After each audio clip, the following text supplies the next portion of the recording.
name Garner came in here, walking around here with a damn gun under his coat? You can see the damn print. Senator, you need to stop.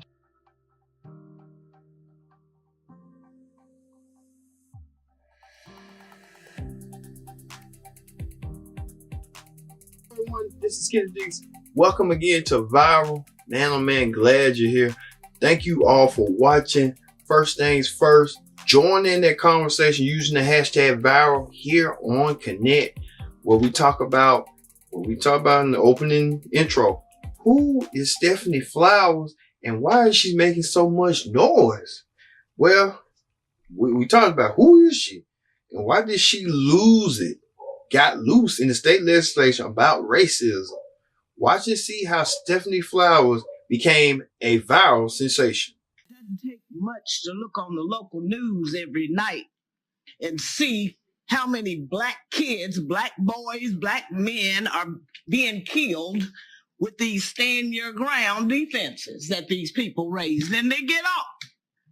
So I take issue with that. I'm the only person here of color, okay? I am a mother too, and I have a son. And I care as much for my son as y'all care for y'all's. But my son doesn't walk the same path as yours does. So this debate deserves more time. I'm in Pine Bluff. We have killings regularly down there. That for a long time since I've been back here in Arkansas, I have feared for my son's life. Now he's 27, he's out of Arkansas. And I thank God he is. When you're bringing up crap like this, it offends me. And then to limit the debate too, this is crazy. You don't have to worry about your children, Will. I worry about my son. And I worry about other little black boys and girls. And people coming into my neighborhood, into my city, saying they got open carry rights, walking down in front of my doggone office in front of the courthouse. That's a bully. Do I have a right to stand my ground with some crazy ass person walking around with a doggone gun? I don't know what the hell he intends to do, but I know I am scared. I feel threatened. Just like some of y'all walking around here up in the legislature with these damn guns. That, what's his name? Garner came in here, walking around here with a damn gun under his coat. You can see the damn print. Senator, you need to stop. No, I don't. Yes, you do. No, I don't. What the hell are you gonna do? Shoot me? Senator. Senator shit. Go to hell. I'm telling you, this deserves more attention. You want to come up here with all these little NRA bills and bills that Alec have and all that stuff. I'm talking about my son's life. And I'm talking about the lives of other black kids.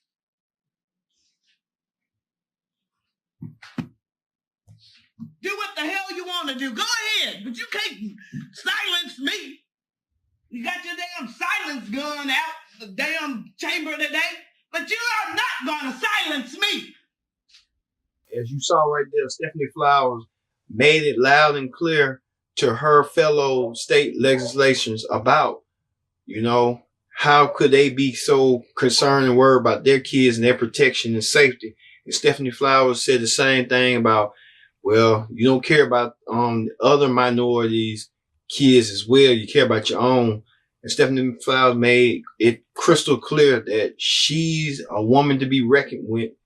And, hey, with that too, who can't blame her? But that didn't end there, as she did this. Down here with a damn gun under his coat. You can see the damn print. Senator, you need to stop. No, I don't. Yes, you do. No, I don't. What the hell are you gonna do? Shoot me? Senator. Senator Go to hell. I'm telling you. She tried to provoke her fellow lawmakers to, hey, if you want to do something about it, you gonna shoot me? I ain't afraid. Well, that was kind of a little bit overboard, but Stephanie Flowers saying she had to prove a point and make sure her message got across. So, hey, you know, it is what it is. Well, that following week, Stephanie Flowers was so overwhelmed with the response that when she went viral, she had called attention to it. And you won't believe what. Take a look. I think we all know that it's been a quite amazing and unusual weekend, and at least for me. But I want to address some of the emotion and the passion of last Wednesday's Judiciary Committee meeting that went viral. And so many individuals, millions, have watched that video now. And social media has, in other words, blown up. And I think that's a good thing. The issue, and I'm not here to talk about the issue necessarily, but just about the response and those that felt compelled to blow up social media. So I'm here as much to address them because we're live stream now. We voted for live stream. So we can't blame the media, and it's transparency. And it allows the public to see what deliberations we make here in the Senate body and in our committee meetings. So that's a good thing. So we also, I want to address them as well as my colleagues here. And I'm so happy to have the backing of my church and my bishop from the African Methodist Episcopal Church. And we all remember Mother Emanuel Church that we all sent the resolution to in Charleston, South Carolina several years ago. Unfortunate occurrence that took place and the lives that were lost while people were praying. So I wanted to explain or urge the membership of the Senate to try to understand where my passion comes from and where the passion and the responses of all those who made comments on the social media sites this weekend, sent emails to me. I don't know whether you all got any or not, but I can't count the number of emails that I got encouraging my passionate and emotion that was exhibited in the Judiciary Committee meeting. And I'd like to say and acknowledge them and let you know that there's a lot of people suffering because of violence and because of the loss of young lives. And it's not just one race, but they all are agreeing that right now in my community and in communities of color across this country, it seems to be more of the burden placed on those communities, and mothers and fathers and sisters and brothers have lost their loved ones early, and they're suffering.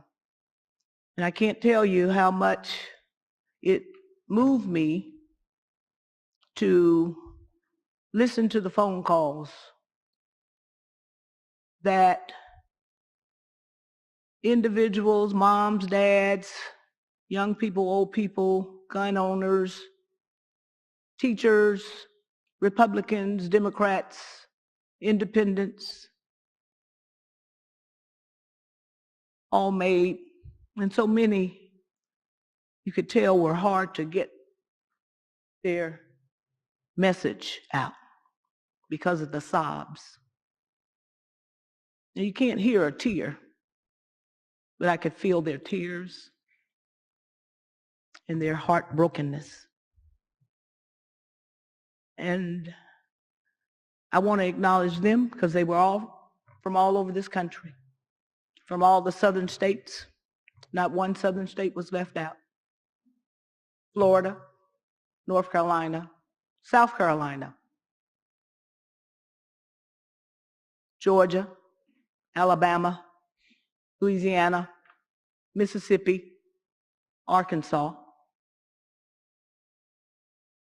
Missouri, Kentucky, Tennessee, all of the southern states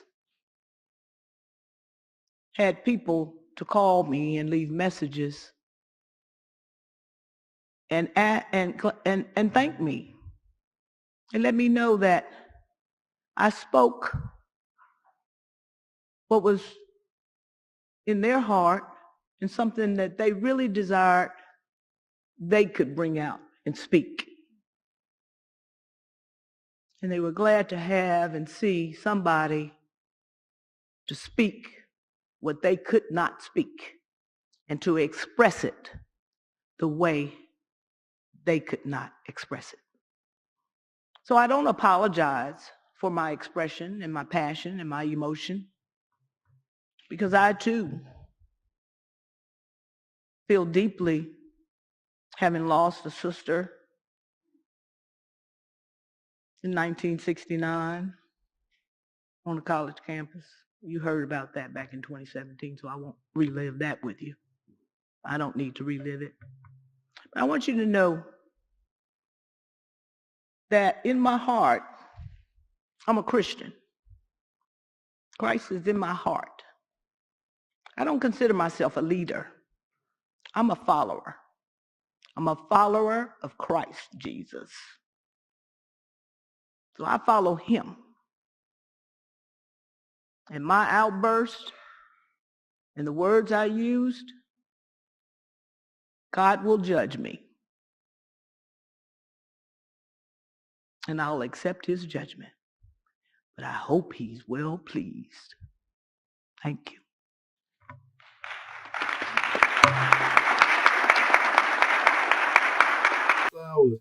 Meaning well, she's trying to embrace it, but she still wants to talk about the issues that matter at hand, and that's what she did. She talked about the whole issue. She brought up racism, her own state of Arkansas, and now the whole body of America see that. So, hey, well, we're still in a racist world, but hey, all we can do is just live and deal with it.